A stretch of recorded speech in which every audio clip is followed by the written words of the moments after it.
How Thomas Connolly Met the Banshee by Jade Todhunter. Read to you by Eddie Walsh.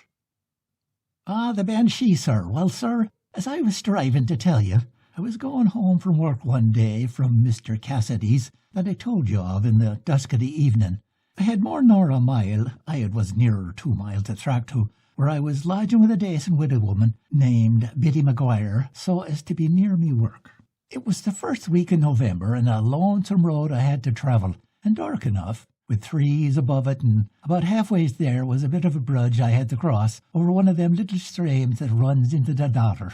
I walked on in the middle of the road, for there was no towpath at that time, Mr. Harry, nor for many a long day after that. But as I was saying, I walked along till I come nigh upon the bridge, where the road was a bit open, and there right enough I seen the hog's back of the old-fashioned bridge that used to be there till it was pulled down, and a white mist streaming up out of the water all around it. Well now, Mr. Harry, often as I'd passed by the place before, that night it seemed strange to me, and like a place you might see in a dream, and as I come up to it I began to feel a cold wind blowing through the hollow of me heart. "Musha, Thomas," says I to myself, "is it yourself that's in it?" says I.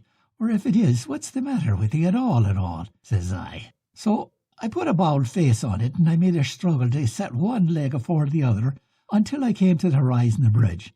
And there, God be good to us, in the cantle of the wall I seen an old woman, as I thought, sitting on her hunkers, all crouched together, and her head bowed down, seemingly in the greatest affliction. Well, sir, I pitied the old creator, and thought I wasn't worth a traneen for the mortal plight I was in. I up and says to her, "That's a cowld lodging for you, ma'am."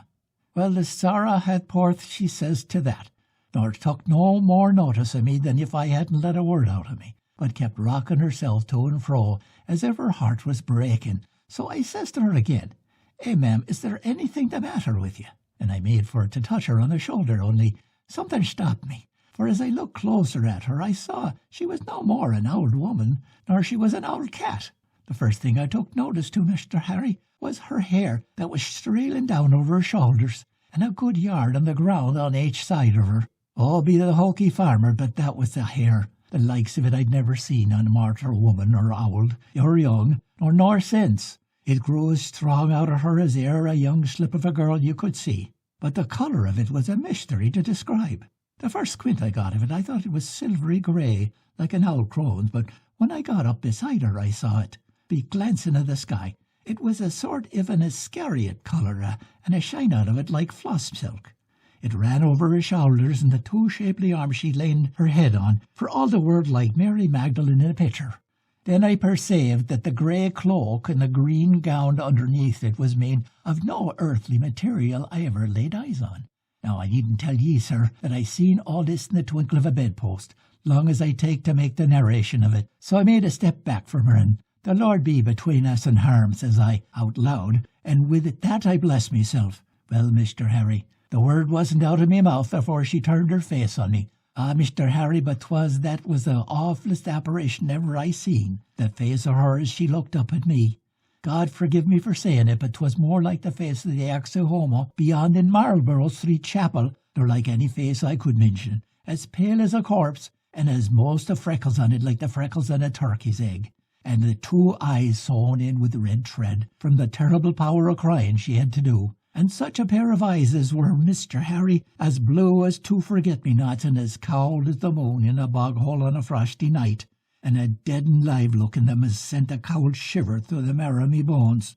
Be the mortals, she could have wrung a teacup full of cold perspiration out of the hair of me head that minute, so she could. Well, I thought the life of me'd leave me entirely when she riz up from her hunkers, till bedad she looked mostly as tall as Nelson's pillar, and with the 2 eyes gazing back at me, and her 2 arms stretched out before her, and a keen out of her that riz the hair of me scalp till it was as stiff as a hog's bristle in a new hearth broom. Away she glides round the ankle of the bridge, and down with her into the stream, and ran underneath it.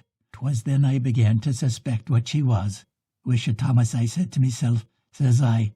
I made a great struggle to get me 2 legs into a trot, in spite of the spavin of fright and the pair of them wore in, and how I brought myself home that same night the Lord in heaven only knows, for I never could tell. but I must have tumbled agin the door and shot in head foremost into the middle of the floor, where I lay in a dead swoon for mostly an hour. And the first I knew was Mrs. Maguire standing over me with a jar of punch she was pouring down me throat to bring the life into me, and me head in a pool of cold water she was dashing over me in her first fright. "Arrah, Mr. Connolly," says she, "what ails you?" says she, "to put the scare on a lone woman like that," says she. "Am I in this world or the next?" says I. "Musha, where else would you be but here in my kitchen?" says she. "Oh, glory be to God," says I, "but I thought I was in purgatory at the laste, not to mention an uglier place," says I, "only it's too cold to find meself, and not too hot," says I. "Faix, and maybe you were more than halfways there, only for me," says she. "But what's come of you at all? Is your fetch you seen, Mr. Connolly?" "Ah, na backlish," says I. "Never mind what I seen," says I. So by degrees I began to come to a little, and that was the way I met the Banshee, Mr. Harry. But how did you know it was really the Banshee after all, Thomas? Begor, sir, I knew the apparition of her well enough, but 'twas confirmed by a circumstance that occurred the same time. There was a Mr. O'Neill's was come on a visit, you must know, to a place in the neighbourhood, one of the ould O'Neills of the County Tyrone, a rale ould Irish family, and the Banshee was heard keening round the house that same night. Be more than one that was in it, and sure enough, Mr. Harry, he was found dead in his bed the next morning. So if it wasn't the Banshee I seen that time, I'd like to know what else it could have been."